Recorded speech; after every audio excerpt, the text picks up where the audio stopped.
Para compreendermos adequadamente os Maias, de Eça de Queiroz, devemos ter alguns conhecimentos sobre o período histórico em que a obra foi criada e para o qual remete a ação. Devemos ainda ter em consideração as correntes literárias que então se afirmavam. Assim, para além de nos debruçarmos sobre o advento do liberalismo, vamos prestar especial atenção ao realismo, que surgiu em Portugal na segunda metade do século XIX, em oposição ao romantismo. Comecemos então por falar um pouco do movimento romântico. Este surgiu no contexto das lutas liberais que, a partir de 1820, marcaram definitivamente a nossa história política e social do século XIX, representando um ponto de viragem para a modernidade. Após várias revoltas de caráter tanto liberal como reacionário, a guerra termina, em 1834, com a vitória liberal e com a assinatura da Convenção de Évora-Monte. Era assim o final do antigo regime e a vitória dos novos tempos, marcados pelo poder da burguesia liberal vitoriosa. Em 1851, teve início um movimento militar anticambralista, liderado pelo Duque de Saldanha, e incentivado por algumas grandes personalidades liberais, como Alexandre Herculano. O movimento ganhou rapidamente adeptos em todo o país e forçou Costa Cabral à demissão nesse mesmo ano, data em que se inicia o período designado de regeneração, considerado o momento alto do liberalismo dessa época. Em suma, o romantismo é um movimento cultural ocidental que surgiu e se desenvolveu em Portugal no contexto das revoluções liberais, consolidando-se no período da regeneração. O romantismo surgiu em oposição ao racionalismo e ao iluminismo, contrariando a objetividade e a imagem do perfeito que caracterizavam estes movimentos. São algumas características do romantismo. O individualismo, isto é, a valorização do eu face à sociedade. O subjetivismo, que corresponde à valorização das próprias opiniões ou sentimentos, desprezando a realidade objetiva. A intensidade, associada à exacerbação dos estados emotivos. O patriotismo, ou seja, a valorização da pátria e dos valores nacionais. A defesa dos ideais de liberdade. A crença no progresso. A preocupação didático-pedagógica. E a valorização do tradicional e do popular.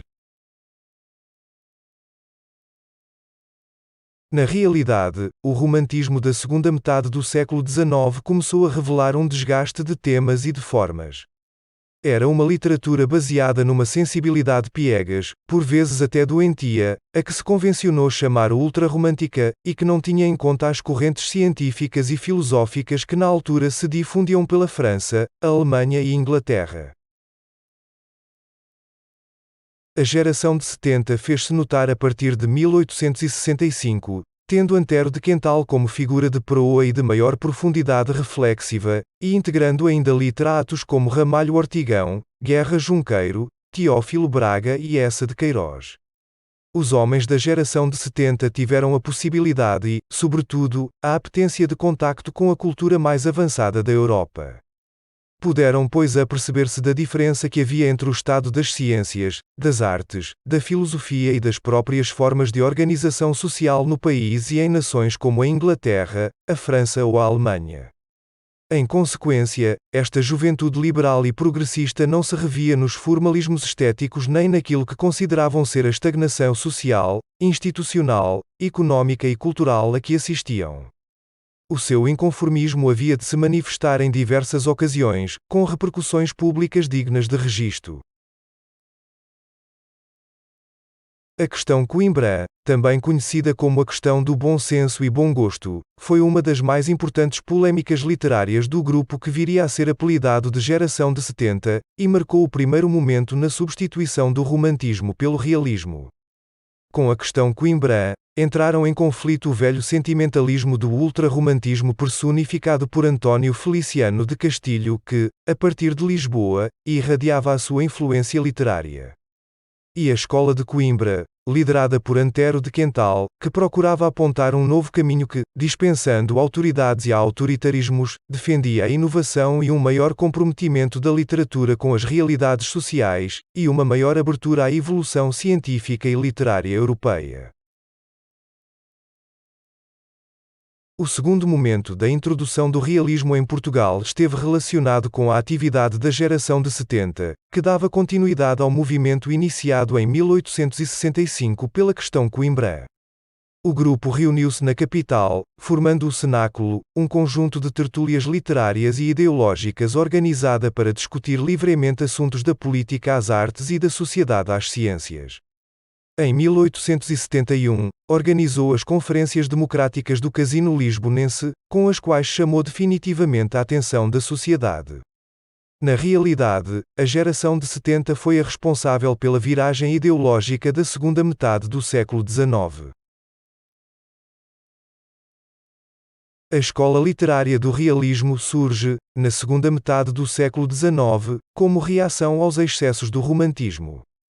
Afastando-se da tendência romântica para a imaginação e para a fuga da realidade, o autor realista procura representar, acima de tudo, a verdade absoluta e objetiva. O objetivismo recusa, então, o subjetivismo e individualismo românticos. Deste modo, o homem realista deixa de se centrar no seu eu, para passar a preocupar-se em compreender a realidade que o rodeia. Para isso, serve-se da técnica da observação minuciosa dos factos, das impressões sensíveis, e da atenção dada aos aspectos físicos e, principalmente, psicológicos do homem. Esta preocupação pela observação minuciosa dos factos e da sua análise dá origem a narrativas longas e lentas, que pintam uma realidade com pormenor, sem esconder os aspectos menos agradáveis dos elementos retratados. Para além da recusa do subjetivismo romântico, a reação realista rejeita também os seus ideais, passando, por exemplo, a procurar a representação do momento presente e do cotidiano, ao contrário do romantismo, que se voltava para o passado histórico e para os nacionalismos. Observando o presente com fidelidade, a literatura passa a ser um instrumento de denúncia social, onde se analisa criticamente os vícios da sociedade sua contemporânea, satirizando as instituições tradicionais conservadoras como a família, a Igreja e o Estado. Na ficção realista, as personagens e a sua caracterização contribuem para a compreensão do enredo, pois é possível estabelecer uma relação entre as atitudes e comportamentos das personagens e da sociedade da época. Em suma, o realismo é um movimento artístico que surge em Portugal, em meados do século XIX, contestando o idealismo romântico. Valoriza a observação e a análise de tipos humanos e de costumes sociais, tentando representar objetivamente a realidade. Entre os principais autores do período realista, encontramos, em Portugal, Eça de Queiroz, Antero de Quental, Ramalho Ortigão, Júlio Lourenço Pinto, e Teixeira de Queiroz. Todos esses autores beberam de todo um conjunto de teorias sociais e científicas que circulavam pela Europa, despertando uma visão mais objetiva e crítica do mundo. O positivismo do filósofo Augusto Comte defendia que só é possível obter o verdadeiro conhecimento da realidade a partir dos métodos da rigorosa observação e da experimentação. O evolucionismo do cientista Darwin afirmava que as espécies vivas são o resultado de um processo evolutivo em que a seleção natural desempenhou um papel determinante, pois só sobreviveram as espécies que souberam, ao longo da sua evolução, adaptar-se ao seu meio. O marxismo de Karl Marx defendia que as relações de trabalho, isto é, as relações de produção, são o verdadeiro motor da história. Por isso propõe a transformação da sociedade capitalista, a partir de uma organização do proletariado, e reivindica a melhoria das condições de vida do ser humano. O naturalismo constitui o período literário, da década de 80, que se segue ao realismo. Este movimento estético partilha com o realismo a ideia de que a arte deve ser o retrato fiel da realidade. No entanto, o naturalismo considera que o romancista não se deve limitar a observar os acontecimentos e expô-los, mas também a interpretar os factos e os fenómenos sociais, com o rigor próprio da ciência. Deste modo, o romance adquirirá um valor social e científico. O escritor naturalista, tal como o realista, também se baseia na observação e descrição do meio social, contudo, acredita que o indivíduo é o resultado de influências do meio, da educação, da hereditariedade e de fatores do momento histórico que condicionam o seu comportamento, conferindo-se a responsabilidade desses comportamentos a fatores externos.